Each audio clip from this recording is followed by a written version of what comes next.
Today, I'd like to continue our journey with George Harrison. We've been looking at some of the incidences from the life of George. We've been looking at his journey. We've been looking particularly at the way George was searching for something deeper in his life. He was very successful as a Beatle, had a kind of a difficult childhood, was not really affirmed that much as a young man, but really had this love for music, always had a tremendous love for music. But then after his success, he really wanted something that was more substantial than just the fame that you can get from being a pop star. So George found that in Indian music. He found that in Hindu spirituality, and his search really continued. George helped in the founding of the London Radha Krishna Temple for his friends. He had gathered that community of friends together that he had met, and he prayed with them, really sensed a tremendous love for them. He could communicate on the same level with them, and it was really just a blessing for him. George also funded the publication of the Krishna book, and he wrote a foreword to it, encouraging the readers to explore and to expand their consciousness in two ways: through meditation, through chanting.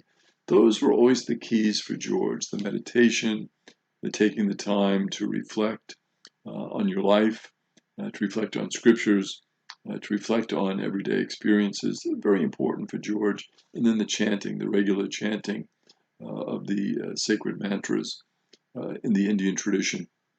That chanting really helped George as well. And basically, what he found it doing was expanding his consciousness. Sometimes our consciousness is very limited to everyday survival issues and practical matters, but there are other things behind that that give life meaning, that give life purpose, that give life direction. And that's what George found through his experiences of meditation and his experiences with the chanting. Interesting, it's like at this point in his life, everything George is touching is turning to gold. The book was translated into 20 languages and sold over 5 million copies. So George helped with the funding of it. He wrote a foreword, but this book, perhaps due to George's notoriety, his fame, his name, but the book really touched people. They found they were looking for something deeper, and they found it through the book. George then purchased an estate, Friar Park. It was a 35-acre estate to the north of London, and he purchased that in 1970. And he invited some of his friends to live on the estate and to help him take care of it.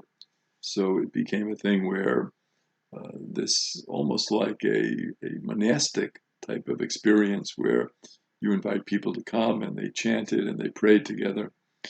And at this time, his wife, Patty, was kind of growing apart from George. George was spending a lot of time with his friends, and Patty felt, how much privacy do you have with all these friends over your estate? It was a difficult moment for her, and so they tended to grow further apart at this time. His mother also died in 1970, and George, with his usual generosity, invited his brothers to come and help at Friar Park. So not only were his friends there, his brothers were there, and again, difficult, putting strain on the marriage with Patty. Then his next big move was his first real big solo venture, his album All Things Must Pass, huge hit, and the uh, uh, single from that album, My Sweet Lord, became a huge hit. George called it a Western pop equivalent of a mantra. So George saw it in many ways as like a mantra, My Sweet Lord, the repetition, the solemnity of it, the rhythm, all of it really helped to create this prayerful atmosphere. As you sang the song, you were also praying, really. And George's ambition at this time was to have a God consciousness, to look at his work, to look at what he was doing and say, how am I fulfilling what God wants me to do through this work? This work is not about me. I want to give praise to God through my music, through my sense of community with the sisters and brothers that are living together with me at Friar Park, through the publication of various materials that he was encouraging. All of these, what he was trying to do really was to promote a deeper consciousness of God. Ravi at this time came to George and said, there are these problems in Bangladesh, difficulty with the people, a difficult political situation. George, after talking to Ravi, said, well, what I can do is I can organize a concert, and the funds from that concert can go to help with the relief of people that are starving, that are in real need.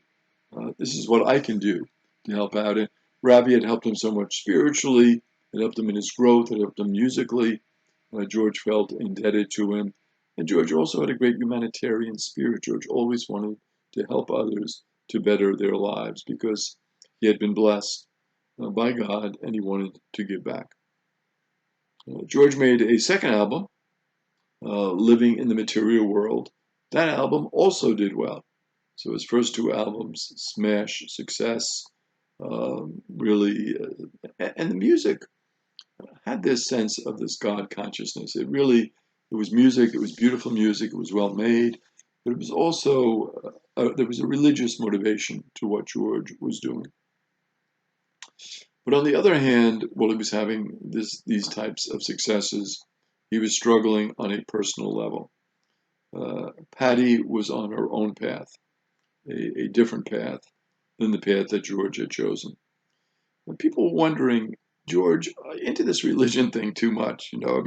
Religion is a good thing. It's certainly a helpful thing, but many people were saying, George, maybe, you're overdosing on this religion aspect. And again, that can be a temptation for people when they make a religious discovery. They get into it too much and they let other things kind of fall away, and they really lose perspective. And people were saying, well, is this perhaps happening to George? Uh, and George also had theological questions. He had questions about the primacy of Krishna. Well, why is Krishna the number one God? Why should I worship Krishna over all other gods? And George was wondering about this because, again, in the Hindu experience, there are many gods for many different occasions. So George was wondering, is this the right path to take? Prabhupada explained to him that Krishna was the source of the other gods and goddesses. So the idea was that God, was this wonderful source of, creation, source of life, source of well-being. But Krishna was the initial God, and from Krishna came these other gods and goddesses. So that's why there's a primacy to Krishna. One can see Krishna in all the expressions of the love of God. So every time the love of God is being manifested, Krishna is there. Krishna is part of that experience. Krishna is the foundation of all the other good, of all the other gods, of all the love that is in the world. And so Buddha explained this to George, why Krishna has this primacy. Patty told George that at this point that she was going to leave him and she was going to move in with his good friend Eric Clapton. And this was, kind of, a difficult moment in some ways. George experiencing this divorce. But not only a divorce, this was his good friend. Earlier, a few years before, George had suspected something between them and reacted really very angrily to it. But it's interesting, at this point in his life, because of his religious development, because of his meditation, because of his sense of peacefulness, George accepted this news very calmly, very peacefully. and stayed close with both of them. Was not angry at Patty, was not angry at Eric, really kept a good, positive relationship with both of them because he really saw it as this was good for Patty, that Eric was a good person, he loved Eric, and that this was a good, beneficial relationship for both of them, whereas Patty had chosen really a different path than the path that George had taken. And George kind of understood that. He was okay with that. He was at peace with that. And he really kept a beautiful relationship up with both of them for the rest of his life. Shortly after the divorce, George then traveled with Ravi to Vrindavan, which is the village where Krishna had appeared 5,000 years before. It seemed to George that Krishna was still there. And George, when he was there, felt the presence of Krishna and felt that sense of reverence, that sense of respect for God. And it really impressed him. It meant a lot to him. And he also learned that the highest offering to God was a musical offering. You know, we can offer to God in many ways. We certainly offer to God through prayer, through our actions of love. But there's something special about music. Music lifts the spirit. It helps us to transcend. It helps us to get out of ourselves. It helps us to be at a higher level.